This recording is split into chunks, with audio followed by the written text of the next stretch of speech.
Selena. What about authors though? Like, they don't purposely try to force something. Like when something is compelling, when you're reading something, you're just like kind of interesting, not forceful. Like, Okay. do you understand? I understand. Do you understand? Your question. Are they the same thing? What do you think? Well, it does have a good effect, but I don't understand the forceful and Did I?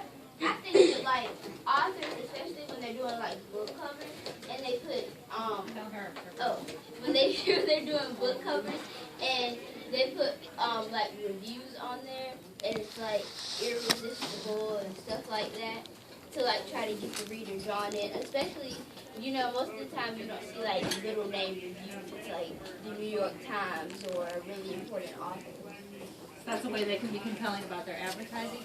Are you talking about the way something's written? So it's the author's not sitting there going, love my book, love my book, love my book, right? But commercials aren't typically doing that either, are they? They're choosing to show you different things and saying, if you get this video game, this is what you're going to buy. If you buy this pair of shoes, look at all these people online have to be your friend, right? So there's still, I think, that piece of manipulation. Authors do it. You just like it when you do it. So do movie directors. People who create TV shows. You do it when you have to try and get something out of your mom or your dad or your aunt or your uncle or your grandmother. You think of your most compelling argument.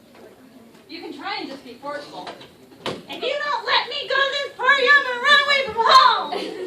Right? But that's not very compelling. To them, they're like, see ya. See you tomorrow. That's not very compelling. All right, last question, Selena. So putting manipulating down. There is some manipulation involved in being compelling because we're going to come to the word diction here in a minute. I have to choose what I'm saying to have that powerful effect. Manipulation is not bad. Manipulation can have a positive effect as well. Last thought, Alyssa.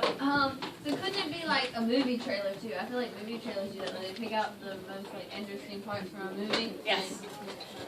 I would agree. And then sometimes you go to the movie and you're like, oh, I saw every interesting part of the movie in the trailer. How disappointing is that? All right. Again, a word that we are somewhat familiar with, but I wanted to show you that there is more to it than just a type of sentence, which I think we've mastered finally, declarative and imperative. All right, so having the form of a statement rather than a question or a command, that's the one you know. That's the adjective declarative. We also have declare is the verb, declaration is the noun.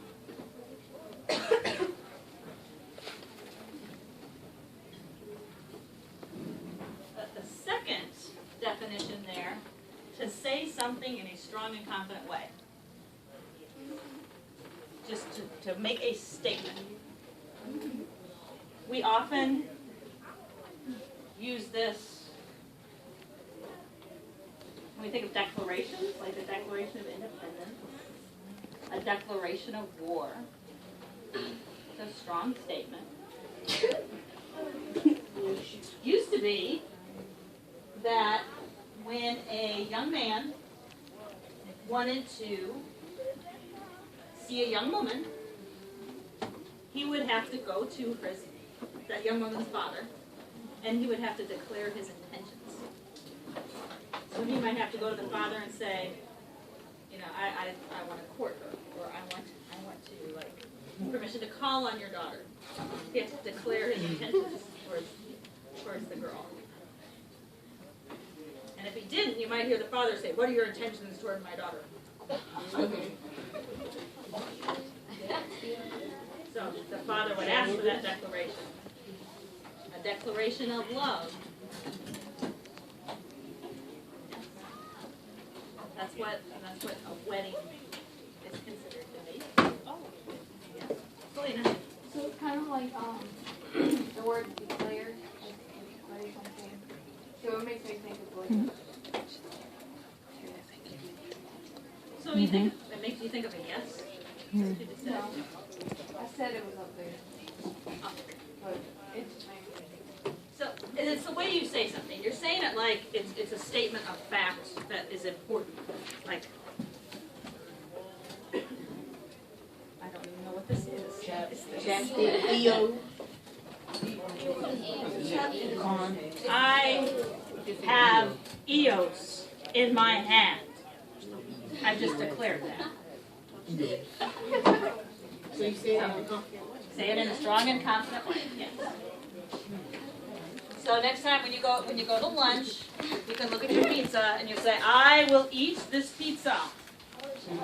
Won't nobody say that. I'm a wearing a Starburst. Yes.